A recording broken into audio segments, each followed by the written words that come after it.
I'd been living with my beautiful wife of 3 years in Tampa for a while now.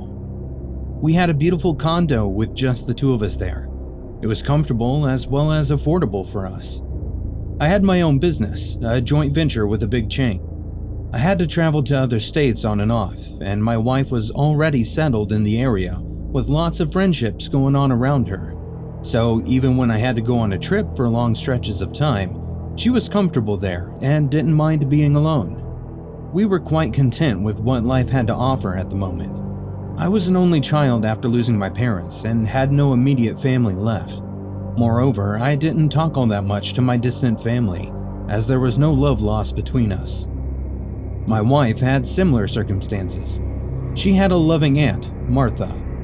She was her only living family left on this earth, besides me, so she was understandably quite attached with Aunt Martha. In 2013, Martha got quite sick, even got admitted to a hospital a couple of times. After extensive checkups, she was diagnosed with a brain tumor. It had already spread so much that surgery was impossible. Therefore, without any cure in sight and considering her failing health, the doctors told us that she didn't have much time left. We were understandably very worried for her, and after one of these trips to the hospital, my wife decided to move closer to her aunt so she could be there for her in her difficult times. I was a bit skeptical of her sudden decision, but I understood where she was coming from. I also didn't want her to live in regret if she couldn't do anything for Aunt Martha. Therefore, that's how our journey in Augusta, Georgia began. The housing market was quite tight during the time, so we purchased the first property we came across. It was a beautiful 2-story, 4-bedroom and 2.5-bathroom house going through foreclosure, so we jumped right at the opportunity. It was also very close to Aunt Martha's house. The house had been in the family for over 80 years, and the realtor was the previous owner, so we made a great offer, and within a week, we moved in and settled into our new home. It needed a few touch-ups here and there, but otherwise it seemed like a good place to spend our foreseeable future. While we were starting a new journey at our new place, all wasn't well. Contrasting with our new beginnings, Aunt Martha's health continued declining. My wife spent as much time with her as possible. We were so busy settling in, working, and looking after Aunt Martha that we couldn't even socialize with our new neighbors. In fact, the first time I actually encountered a new neighbor was over a month after moving into the property. It was in the early morning when I was coming back from my morning run. The old woman was very superstitious. She kept glancing around surreptitiously at our house and kept whispering about some devil worshiper, a witch in disguise that used to live in the house, and even after death, she'd keep ruining the lives of all the families that had lived there previously. She warned me about her evil spirit and still haunting the house and advised me to leave the house as soon as possible if I cared for myself or my wife at all. It was all a bit overwhelming, so I decided not to give it too much thought and didn't even tell my wife so as not to worry her. However, her warnings never left my mind. Whenever I was alone or even at work, I could hear her telling me to leave if I wanted to save my family and myself. It was very much distracting and unnerving, to say the least. Even when I was rolling over in my bed, stretched out under the blanket trying to sleep, I could still hear her murmuring about spirits and witches and whatnot. Those were the lines that kept repeating in my ears. I didn't get much time to think about it though, as soon thereafter, we got news of Aunt Martha's death. That took all the other distractions out, as my prime focus was my wife, who took it very hard. She was inconsolable, even long after the funeral. I tried my best to keep her mind off of this tragedy, but all in vain. So in order to give her something else to focus on, we decided to remodel some parts of the house. It was a lot of work and needed even more of our attention. We started with the kitchen. Soon I could see a little bit of change in her. She seemed to have started to get back to life once again. She even started smiling and laughing again. It was a huge relief, but alas, it didn't last that long because one day when I came back from the office, I found her in the attic with some stuff she found in a hidden cabinet. Her finds were questionable, to say the least.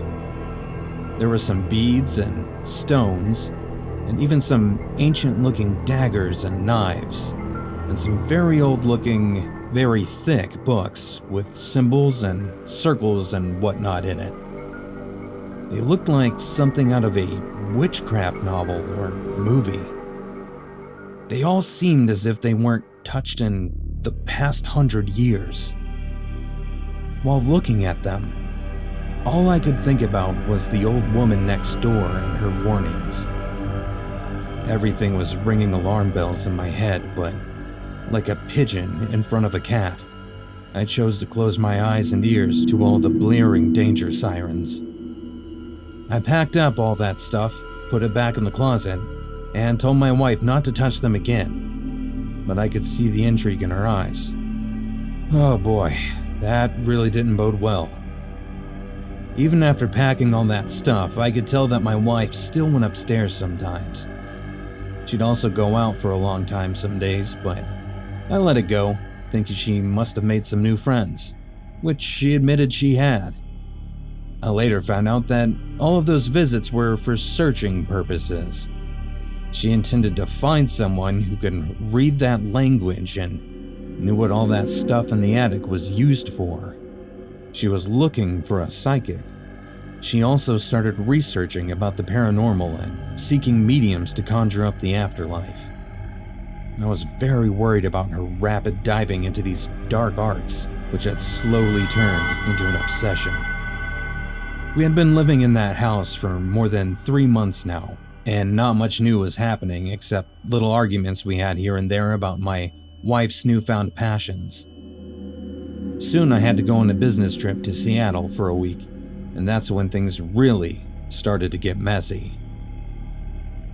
She told me about a woman, Michelle, that she had met, who could understand the language of those books, and according to her, she could connect the afterlife and bring news as well as the spirits of the residents there.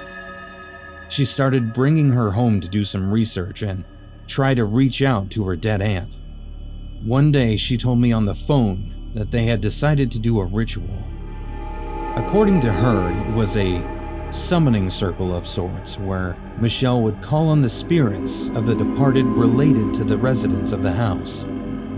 It seemed totally ridiculous, but also very dangerous considering what the old lady had told me about the house. That proved to be the last straw for me, as I could not see my sweet and loving wife, who used to be so full of life, now turn into a shell of her former self, diving so deep into this darkness, where she had started to lose herself and now potentially could lose much more. I tried to warn her, first with logic, telling her how absurd it all was, and she should stop thinking about this insanity now. However, that all turned to be useless as she was adamant that it was real and Michelle was really going to do it. Therefore, I tried to convince her with the dangers it could cause if it ended up to be true. That also went in vain. After all my arguments with her went unheard, and I realized she was going to do it, I immediately called the realtor and told her to put our house on the market again. We'll be leaving the place as soon as possible. After making a few such calls, I packed up and decided to return to that cursed house right away before something worse happened. Liam and Emma had been looking for a new house for weeks now, but nothing seemed to interest them. Either the kitchen was too big or too small, colors too bright or not bright at all. Windows were either too many or not enough. This house hunting was really taking a toll on them. They were going to be checking out the third house of the day. Moreover, Liam was desperately hoping that this third time proved to be the charm and that they would finally get somewhere. The area and the house itself both seemed promising enough right now. The house itself was very silent, and even the air around seemed pretty stilted. They rang the bell and waited for someone to answer.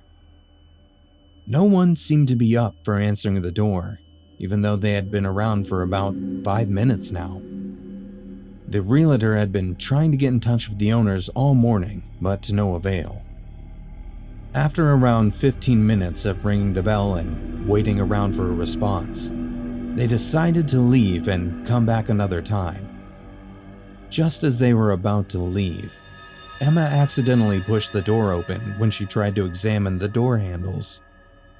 Okay, so that was not creepy at all. After the realtor's insistence, they entered the house to take a look around. They followed the realtor into the main hallway of the property. What they saw in front of them seemed like it was a crime scene for some thriller shooting. The walls and floor were covered in so much red, and the next thing they knew, there was something wet and warm dripping down on them. A quick glance up told of the horrors Liam had never wished to come across. It seemed like everything was happening too fast, or maybe everything had slowed down. His heart had either stopped beating, or it was beating at a pace it never had before. It all felt so muddled and blurred together. The emaciated bodies, skinned and embedded on the ceiling, appeared to be at grotesque contrast with the otherwise pristine white around them. Distorted limbs, chests peeled open, all their organs pitifully exposed to the world. Soulless eyes stared back at them from above, wide with shock and terror, stories of all the horror they had seen etched into them. He could feel the twinge in his gut twisting so horribly. It made him want to retch until all that he had seen left his body and his mind. He could dimly hear the voices tumbling around the room. Strange, disembodied hissing sounds, like the wind's whispering had picked up, but there was no sign of any rushing wind around. What there was a lot of, though, the smell of blood and the stink of decaying human flesh. It was too much. Even when he could hear the uncontrollable screaming of the realtor and his wife rushing back outside and urging him to come out too, he was too terrified and horrifyingly fascinated with the display in front of him that his feet stayed rooted to the ground, eyes glued to the soulless eyes of the man staring right back at him. He was helpless and terrified and very, very much intrigued about knowing how that man must have felt breathing his last. Did he go first? Or did he have to watch the others go before him? Did he see his beloved wife, skinned and gutted, right in front of his eyes, waiting for his turn and hoping it won't come? Or did he wish it'd come sooner and he could be with his wife too? Liam tried to speak, to get any words out of his mouth. Maybe he wanted to reassure his wife, or maybe he wanted to ask that man what he was wondering. He didn't know, but his mouth felt like it had been filled with cotton, and his throat felt like it was closing up in itself. No sound came out. When he tried to reach out for the wall behind him for purchase, he stumbled on what looked like a circle of witchcraft, overturned candles, some mystical stones and beads, and some symbols in a language he had never seen before drawn on the ground. It seemed like a ritual of some sort was going on here, and from the looks of it, went horribly wrong. He had stumbled into the circle somehow, and with him wishing he could talk to the dead man plastered on the ceiling, gutted like a fish.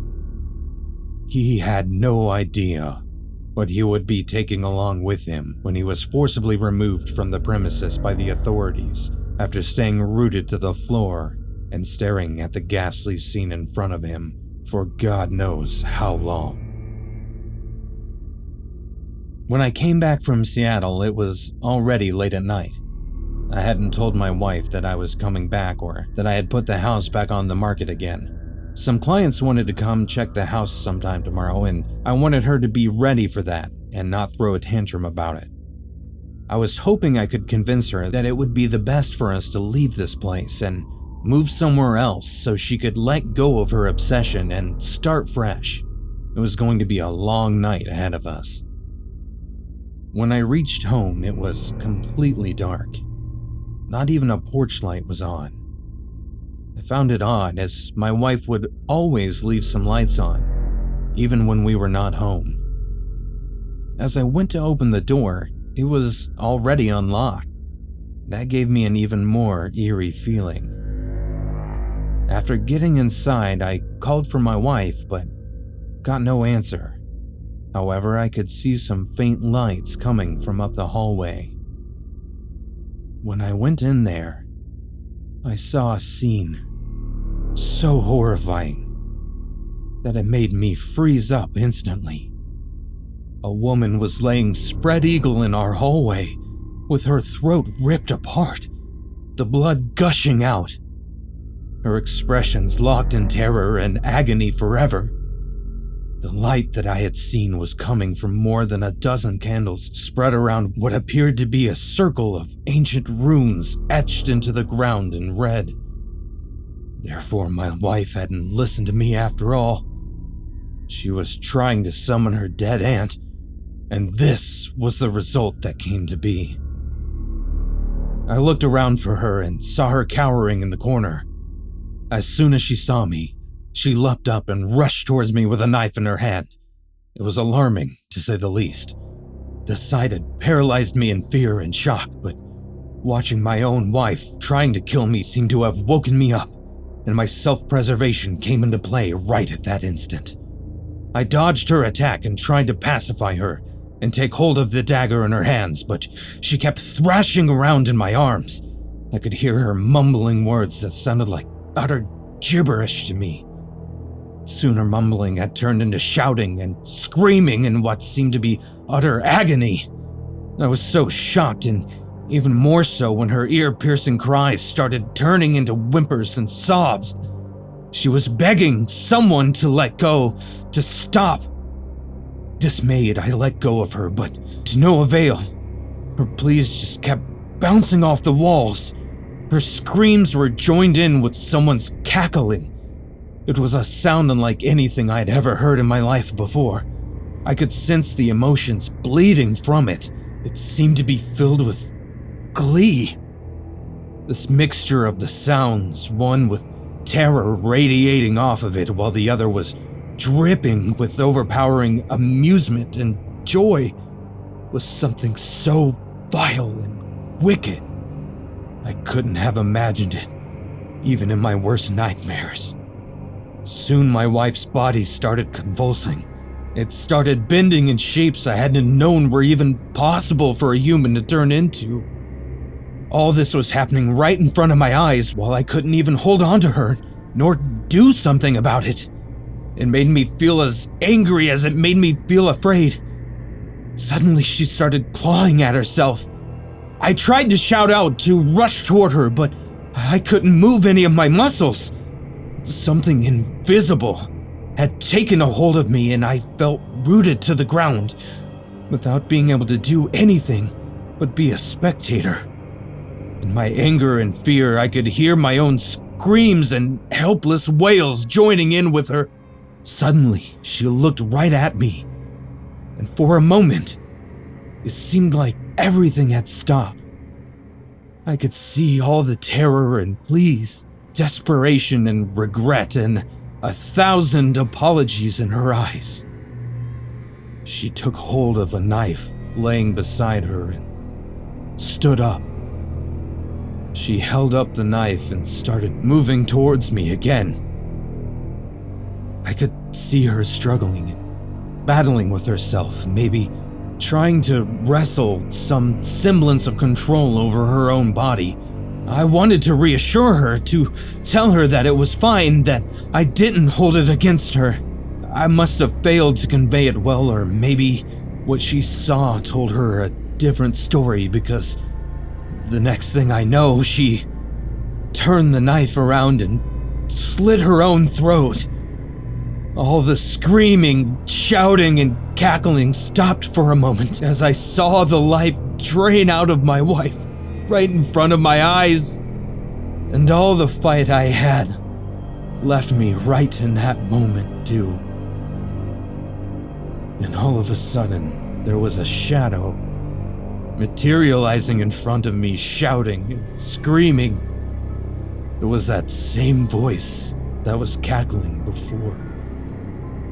She seemed really furious, and from her ramblings, I deduced that she didn't want to kill my wife, but she wanted to weaken her by torturing her physically and emotionally so she could possess her body.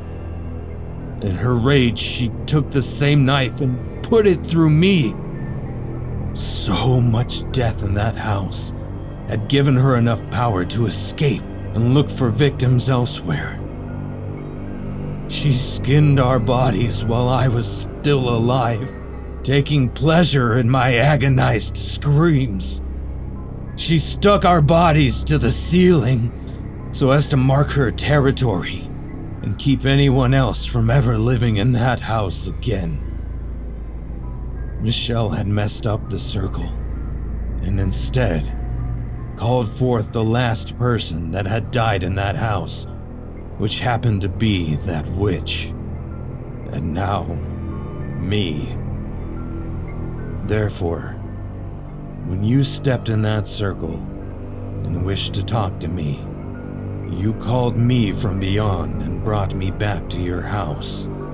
I hadn't been gone from this world that long, and you've brought me back. And now, I am hungrier than ever. After hearing the story he was so intrigued about from the dead man himself, who's staring right back at him in his own house, Liam was left petrified as he saw the misery in those haunted eyes slowly replaced by a wicked gleam. He wondered what he had gotten himself into. There was no one who heard their screams embedded in the night. No hero came to save them from the wicked witch's clutches. And now that prey has started turning into predator, he wondered if someone would come to save Emma and himself.